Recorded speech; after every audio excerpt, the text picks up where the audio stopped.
Muy buenas noches. Bueno, estamos en el día 4.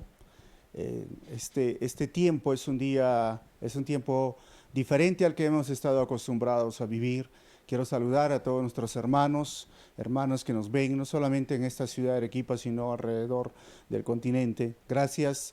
Y nos hemos decidido hacer durante estos días, estas semanas que vamos a estar en casa, los devocionales de la carta de Primera de Pedro, y si nos alcanza el tiempo y lo hacemos muy rápido, continuamos con Segunda de Pedro.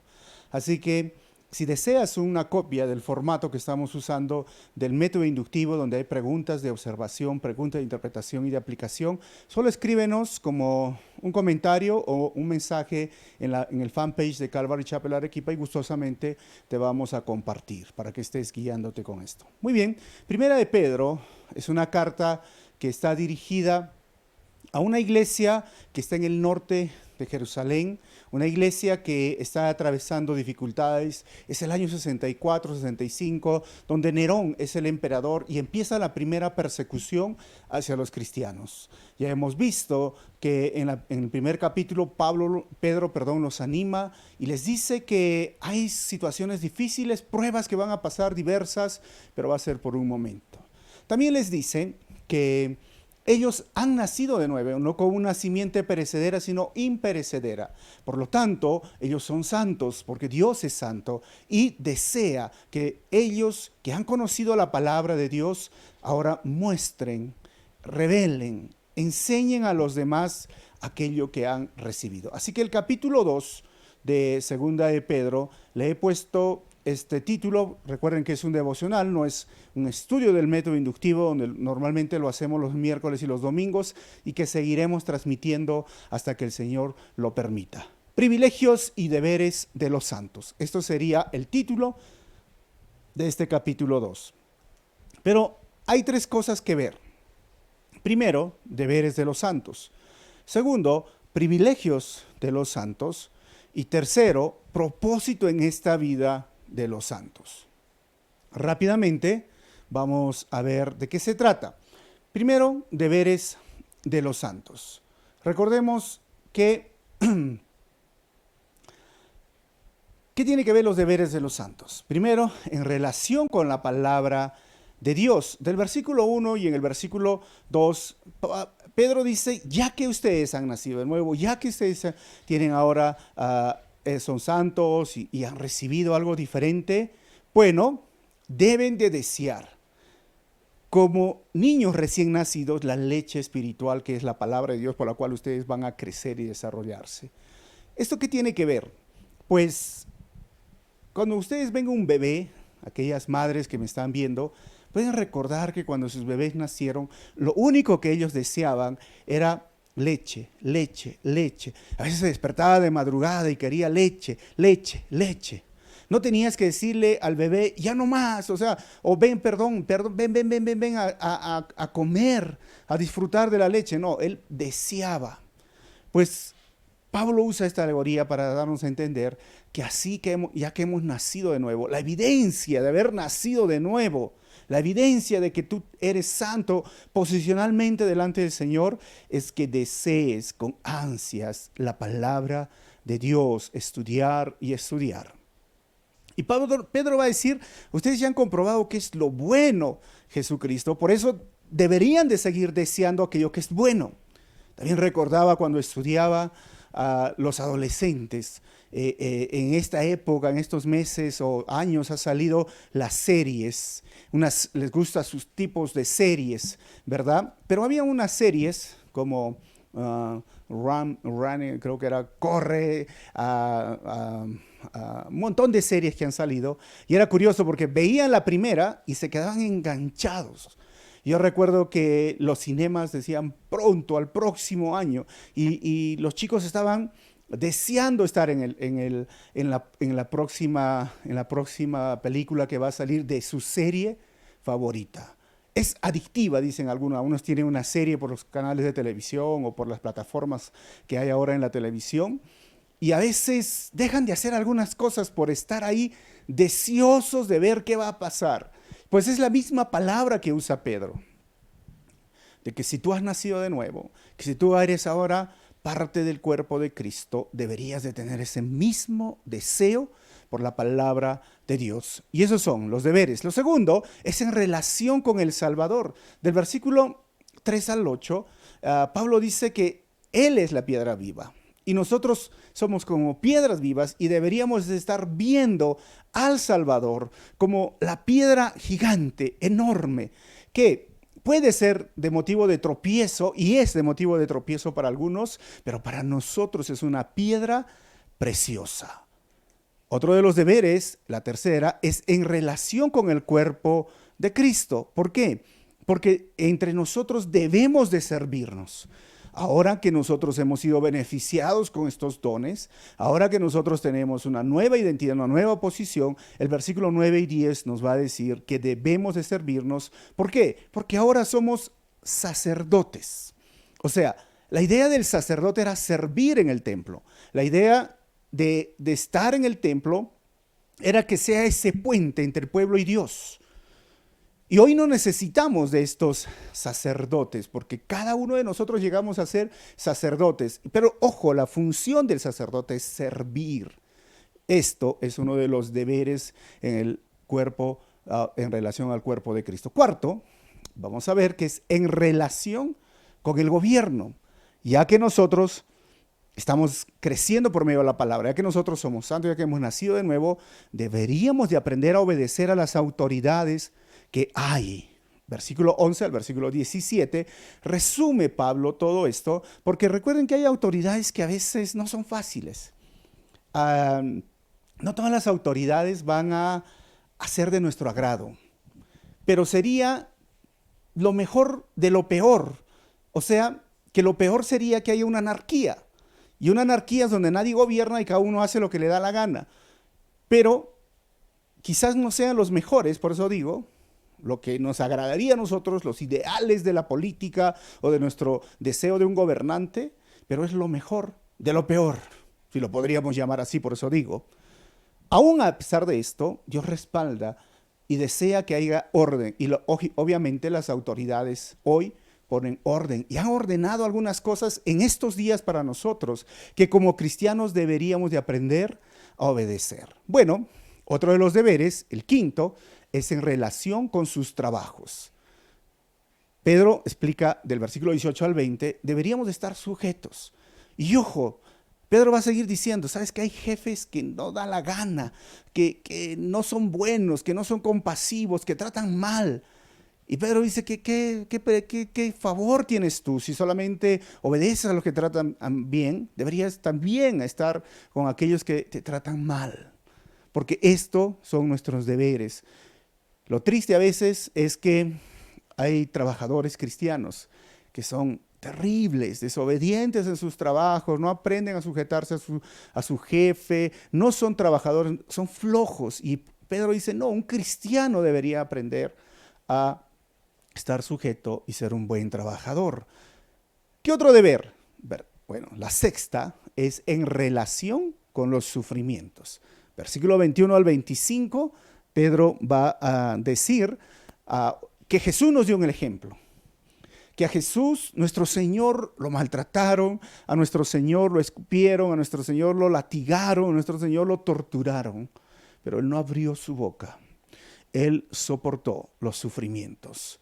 Y esto también es para nosotros. Deberíamos de aprender a soportar los sufrimientos por la causa de Cristo, obviamente, porque Pedro va a decir también, bueno, si tú sufres por ser un desobediente, por ser un rebelde, como ahora, por ejemplo, si tú eres cristiano y ahí tenemos un toque de queda y tú sales y vas a decir, oh, estoy sufriendo porque soy cristiano. No, has sufrido porque has roto la ley. Bueno, pero lo que está diciendo aquí es sufrir por la causa de Cristo. Y va a haber dos más que hoy día no lo vamos a tocar, que es el deber en relación con su hogar, capítulo 3, versículo 1 al 7, y el 8, que es en relación con su iglesia local, capítulo 3, versículo 8 al 13. Estén atentos porque en el próximo video vamos a hablar más sobre esto. Segundo, los privilegios de los santos. Primeramente, Pedro nos va a decir cuáles son nuestros privilegios. Hemos visto nuestros deberes, ¿no? O sea, qué es lo que debemos de hacer ahora que somos cristianos, hijos de Dios, pero también cuáles son nuestros privilegios. dice que somos piedras vivas. Dice que estamos construyendo sobre esa roca que es nuestro Señor, la piedra viva, un edificio. O sea, somos su iglesia. Quizás hoy día no entendamos lo que está queriendo decir con piedras vivas, pero en el contexto cuando se escribe, la mayoría de casas eran construidas por piedras. Quizás nuestros hermanos en el Mirador o en algunos lugares todavía donde las casas son de piedras podrían explicarse esto, pero para nosotros sería ladrillos. Quizás suena raro, somos los ladrillos vivos. Bueno, pero la idea es esta, que vamos construyendo un edificio, somos una iglesia, somos un cuerpo en Cristo, y eso es un privilegio porque pertenecemos a una nueva familia, y la iglesia no es un edificio, la iglesia somos nosotros, somos la iglesia viva. Número 2, ¿cuál sería el otro privilegio? Somos un real sacerdocio, que lo dice en el versículo 9. Y ese real sacerdocio es que, no sé si se entiende estas dos palabras, uno, real y sacerdocio. Dios dijo en el libro de Éxodo que el pueblo de Israel iba a ser ese real sacerdocio. Pero después, cuando Moisés regresa con los 10 mandamientos, encuentra al pueblo en idolatría y dice, bueno, no lo van a hacer, entonces vamos a escoger a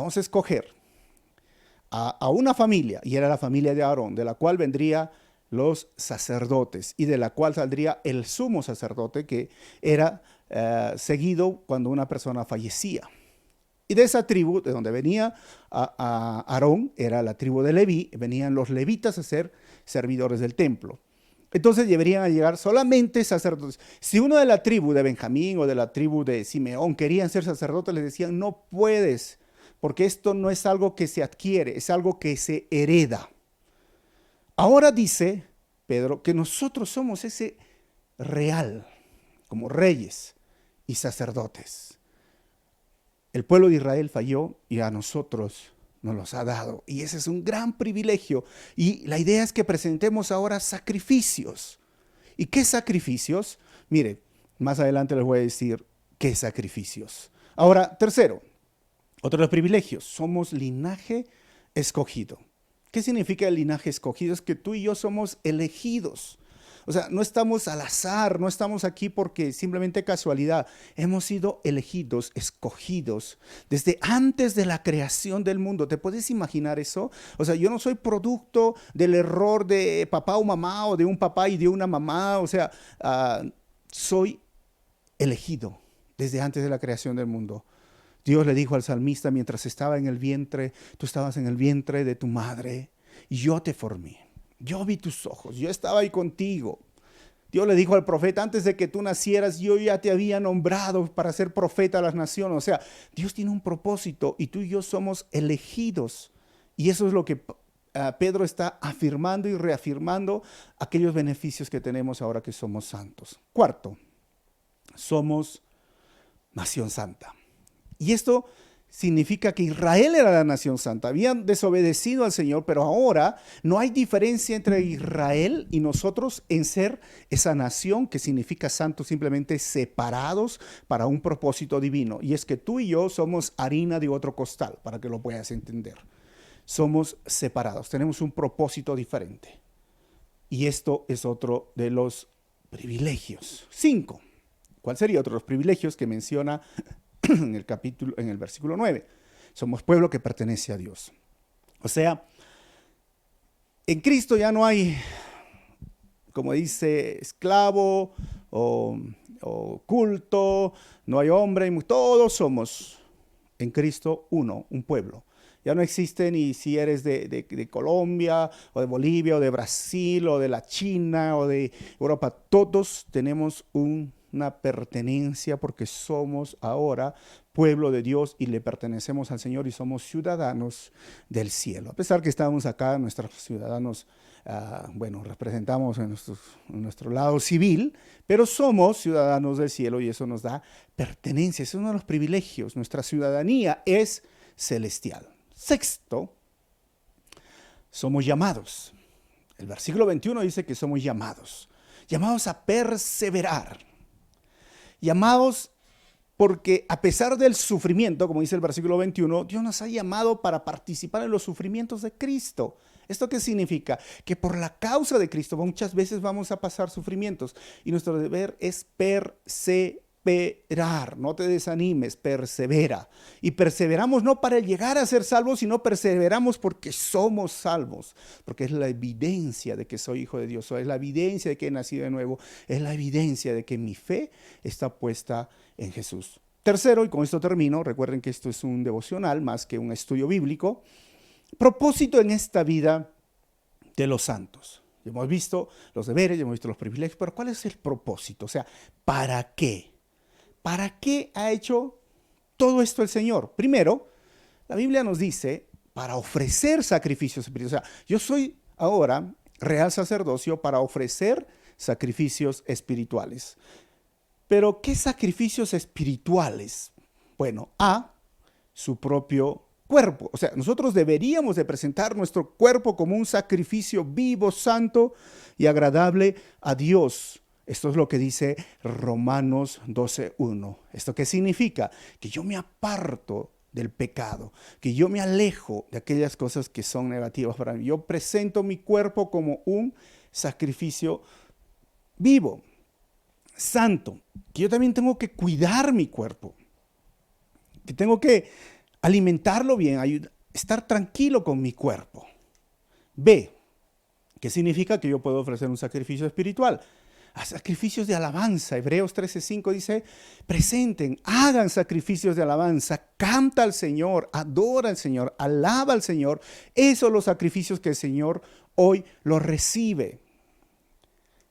B, C, sería, ¿qué otro sacrificio? Pues sus buenas obras y la ayuda social. Hebreos 13:6 dice que aprendamos a compartir aquello que nosotros tenemos con los más necesitados. O sea, son buenas obras y ayuda social. Y Hebreos va a decir, esos son los sacrificios que le agradan al Señor. Hermano mío, hermana mía, si tú tienes un trabajo estable y ves que hay otras personas que quizá no tengan ese trabajo, o hay mucha necesidad alrededor, tenemos que aprender a compartir porque eso es hacer un sacrificio espiritual, eso le agrada al Señor. D. Otro sacrificio sería su servicio al cuerpo de Cristo, su servicio en el reino de los cielos y la predicación del evangelio. Romanos 15:16, Pablo dice, ustedes los gentiles, yo los presento como una ofrenda agradable, como un sacrificio. ¿Saben qué, hermanos? Estas cuatro puntos que yo he encontrado en la palabra de lo que sería un sacrificio espiritual, porque uno dice, ¿cómo voy a presentar un sacrificio espiritual? Deberíamos estar practicándolo. Pero por ahí alguno dice, bueno, yo me cuido mi cuerpo, yo no me alejo de tomar, yo soy vegano, yo hago deporte, yo voy al gym. Miren, yo empiezo a cantar, yo canto al Señor, solo Dios hace al hombre feliz, me la sé, alabaré al Señor. Bueno, me la sé. Y cuando ahí viene la Navidad, yo doy para la canasta navideña, cuando hay situaciones así, yo estoy ayudando siempre.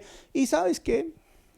También ayudo en una iglesia de vez en cuando, voy y hacemos labor social. ¿Será válido? Miren, si ustedes leen el versículo 5 y todo lo que está diciendo Pedro, todos estos sacrificios son en Cristo y por medio de Jesucristo. Porque al final todo esto llega a ser trapos de inmundicia. No es suficiente si lo hacemos sin Cristo. Si lo hacemos por otro medio que no sea Jesucristo. Es por medio de Jesucristo que se convierte en sacrificios vivos, santos, agradables, espirituales, y lo cual lo vuelve la voluntad de Dios. Por eso necesitas a Jesucristo. Y si tú ya tienes a Jesucristo, deberías estar haciendo estos sacrificios espirituales. ¿Cuál sería el otro propósito? Número 2.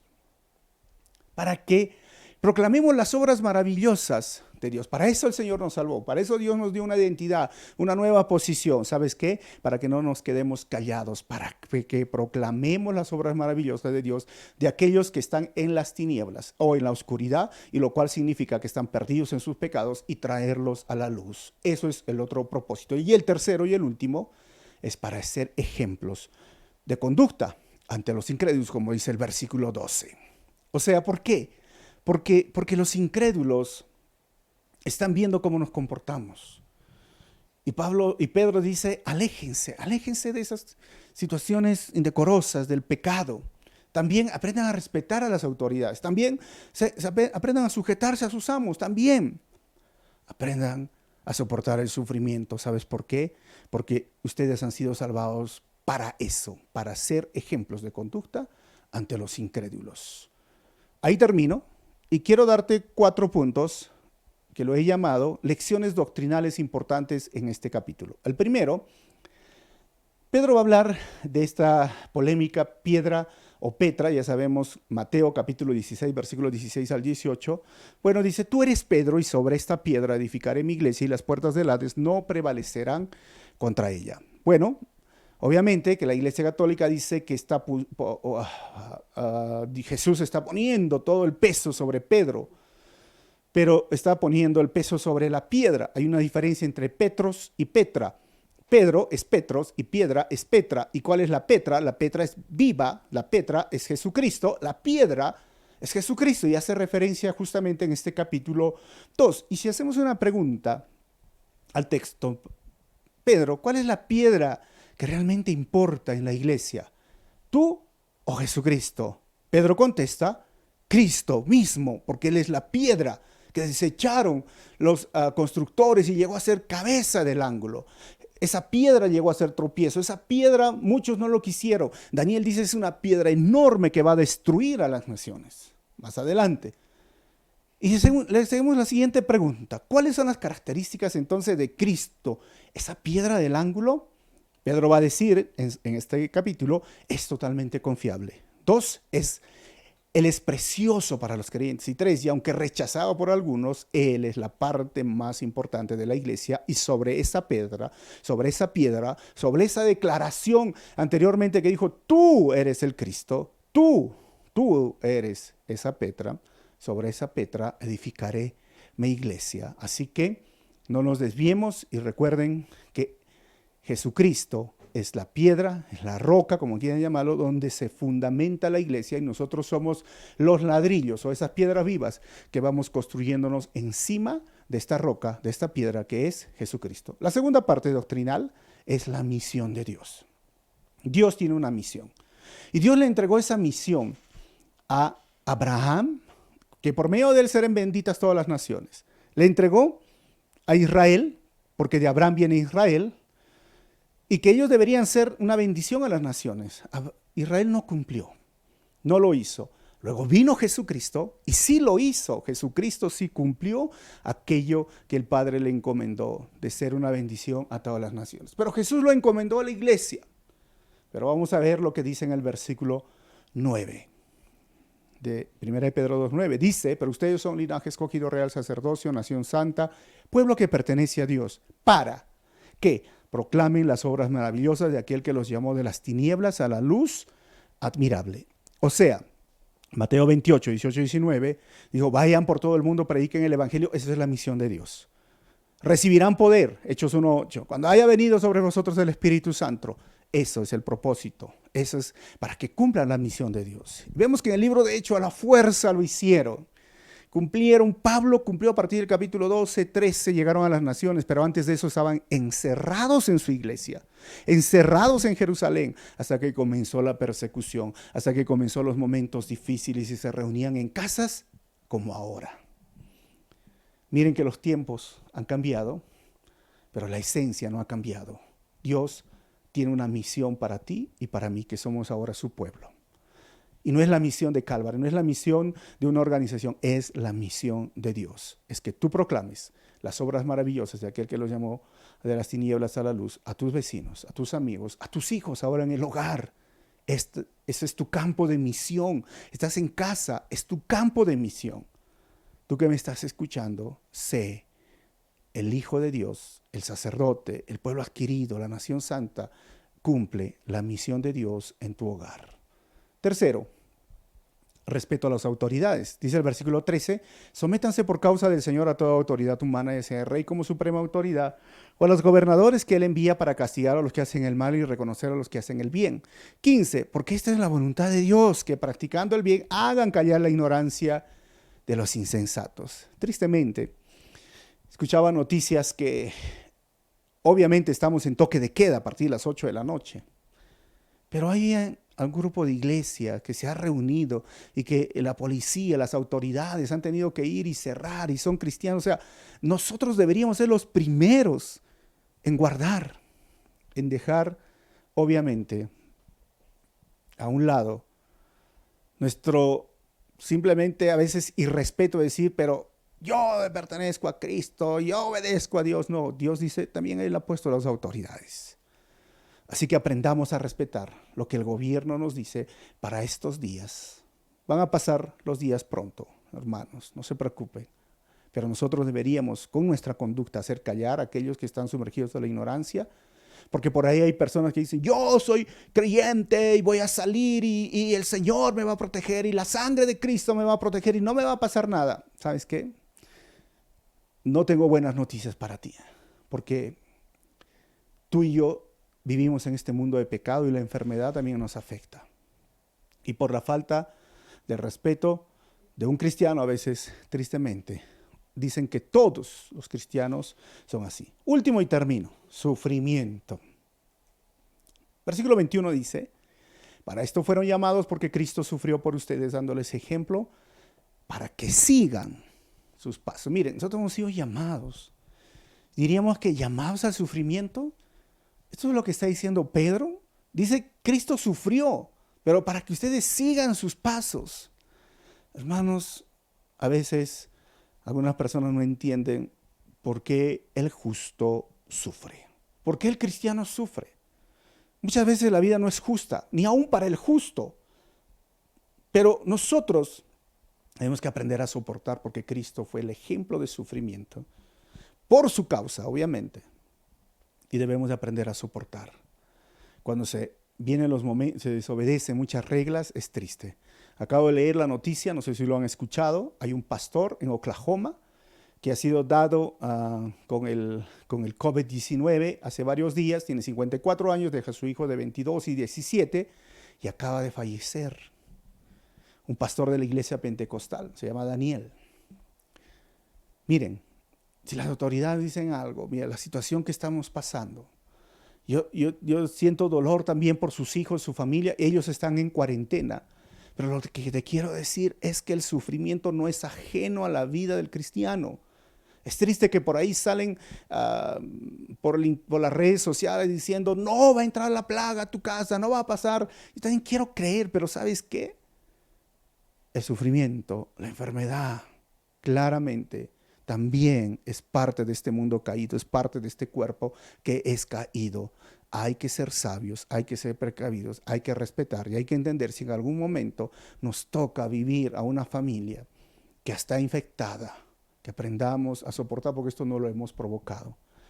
Recordemos que en Cristo nosotros podemos soportar cualquier sufrimiento porque Cristo es el ejemplo del sufrimiento. Así que vamos a continuar con el capítulo 3 en unos 2 días, porque estamos dejando las lecciones por el internet, por eso escríbenos si deseas una copia de cómo estamos haciendo los estudios, te lo mando por PDF o por Word para continuar con la carta de Pedro. Vuelvo a repetir, no es un estudio inductivo. Normalmente nosotros estudiamos con el método inductivo, versículo por versículo.